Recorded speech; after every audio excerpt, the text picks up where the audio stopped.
I was really hoping that I was going to get some good lighting from the window here, but it looks like we're a little too late in the day. It's already like 7 o'clock. It starts to get dark around 8, I guess.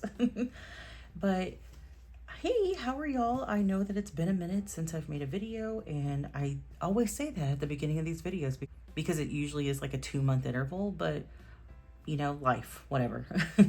I was in a Louise Carmen setup, which I absolutely love. I think this is a beautiful cover.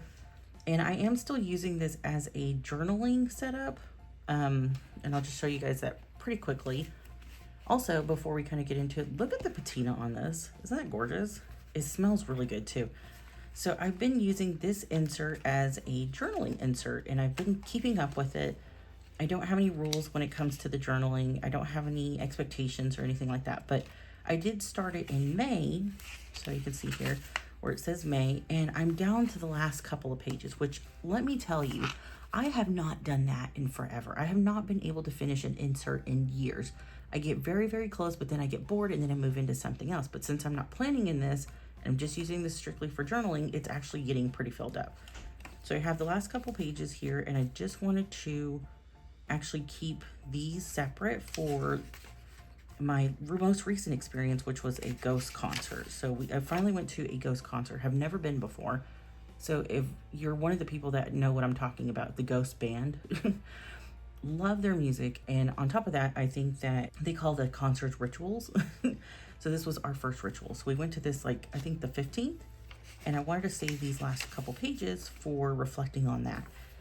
It's a bummer that I have to kind of stop in the middle of the month, but I think if I just go ahead and keep using this size insert for journaling for the rest of the year, I can kind of keep them all in one section, and that's probably what I'm going to end up doing. So yes, we're still using this as a journaling setup.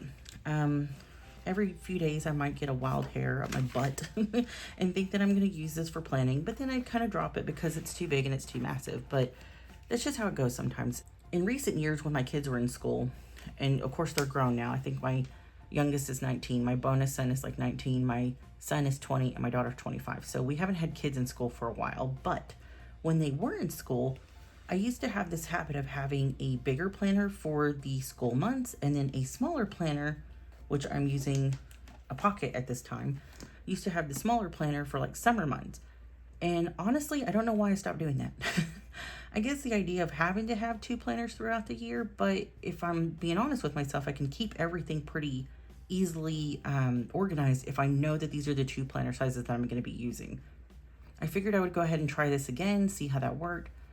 If I like Pocket enough, I might use it through the end of the year. I'm not really sure, but as of right now, this has been working out pretty well because I'm not usually that busy during the summer. So we've been using Pocket. We have set aside the TN standard size, which it's okay. We can pick this back up at any point. That was actually what was kind of nice about this setup, was that I was just using a notebook. I didn't want to buy any extra planners for it, and I can pick it up as needed or drop it as needed. So, all right, goodbye to the TN standard for planning, and hello to the Pocket. So at the end of last year, at the end of 2024, I did purchase a pocket size common planner. I wasn't really sure what I was going to use it for. I was just going to kind of wing it and see if it was something that I could use. And I ended up not using it. I don't even remember what I initially purchased it for.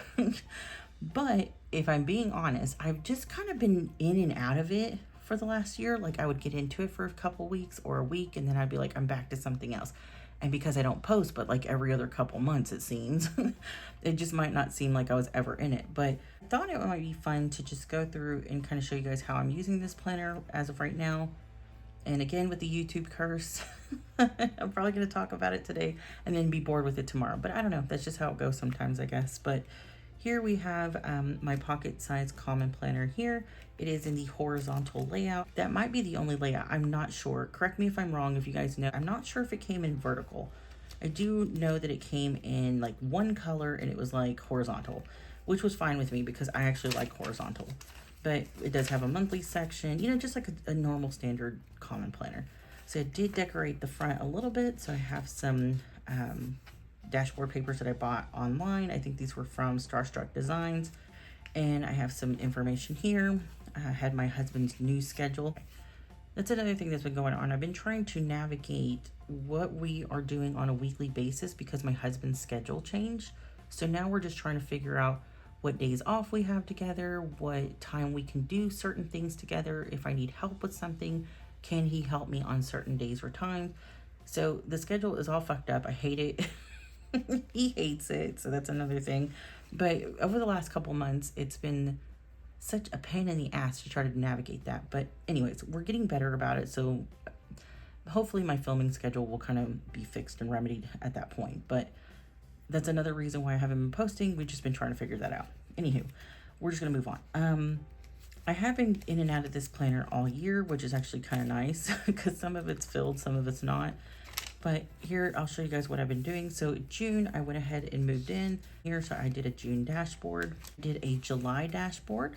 So this is on there as well. And for August, I did something else as well. I did a digital drawing.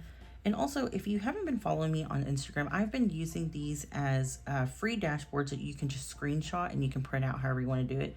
If you want to adjust the size, they're free as of now. I don't know if that'll change in the future. It might be something they might offer as a membership or something. But if you like these little dashboards, you can get them currently on a highlights on my Instagram. So it'll just say monthly dashboard. Moving into August, I've been using this for this area for bullet journaling. So the daily pages that are in the back, I use these for my bullet journal type setup and for dailies, which has been working out pretty well. I've been kind of writing some things down. I've been making notes about certain areas of my household, my life, blah, blah, blah, things that I'm looking forward to. So the pocket size is actually really nice. It's a pretty good size. However, I don't know if I'm going to go into 2026 in this size or if I'm going to possibly go to an A6. I have thought about using a B6 Slim. And let's be honest, I know a lot of us are talking about 2026 planners right now because it's planner season and it's here and it is going full force. I don't know if some of you have seen some of the Hobonichi releases or some of the Sterling Ink releases, but I know that my pocket's already hurt just looking at all this stuff. I am not willing to overspend, overconsume for 2026, and I'm hoping that I'm going to stick to this, but maybe there's a lot of decision fatigue because I have so many planners. I don't know which one to use. I get bored in one. Like, you know what? Let's just use one of the ones that we have on the back burner. Screw all the notes that we have and stuff like that and move all the collections. And I will tell you what, that is a lot of wasted time in my opinion. I think that it's worth it at the time, but when I look back on it, I'm like, man, how much of that time have I actually spent just backdating, back planning, putting all of it into one planner because I just want it all to be there, where in reality, if I would just stay in one size, that would make the most sense, right? Like I wouldn't have to waste any time. I could spend other time on other hobbies. It's crazy. I don't even know how we got here. But again, I used to have 2 planners at any given time of the year, one for school, one for, just summer. So I'm just kind of testing that out to see how that works. I'm just in pocket for now. This is what we're using for the time being. I'm hoping that maybe I'll stick with it, or am I going to move back into the B6 Slim size for the time being? Let me know what you're doing. Well, let me know what you're struggling with. Are you having the same problem? I do have some fun projects that are coming up this month, particularly because we are getting so close to Halloween. And I, for one, am excited. I'm so sick of the Texas heat. I'm so sick of melting. This is always my favorite time of year. I'm so excited, but we're so close. And I know that right now is going to require some prep work. So I don't know if the pocket will work or maybe something like this will work. So we'll see where I'm at in a couple months. But I'll try to keep you guys updated. I'll try to let you know what I'm doing. If not here, then at least on Instagram. I've said it before and I'll say it again. Planner season is not for the weak. If you are into this hobby, this is like the hardest time of year. There's just so many things to consider, so many options to look at. When you rely on a planner to organize your thoughts, to organize your day, to organize your schedule, and you need to find one that works best for you, sometimes all of this can be very overwhelming. This is looking like a strong contender. Maybe an A6 for next year. I know last year this worked out really well for me and I was really convinced that I was going to stay in it, and then I ended up not using it. So I don't know. I know that I'm not the only one here that is struggling with this. I know there's so many people that are having the same problem, and I fully acknowledge that it is a first world problem. And I appreciate you guys listening to me rant and freak out. A few of us might have your shit together. You might actually understand what works, what better for you, what you're supposed to be using, and how to make it work and be functional. But the rest of us who are struggling, maybe we'll be blessed and get there too, but we'll see. Okay, guys, I think that's going to be it. So if you have any questions or comments, leave them in the comment section down below. If you do not currently follow me on social media and you would like to, there are links listed in the information section. Drop a like if you like the video, or maybe if you're struggling as well. And I hope that we will make it through together. I hope that I'm going to see you soon. And until the next one, later.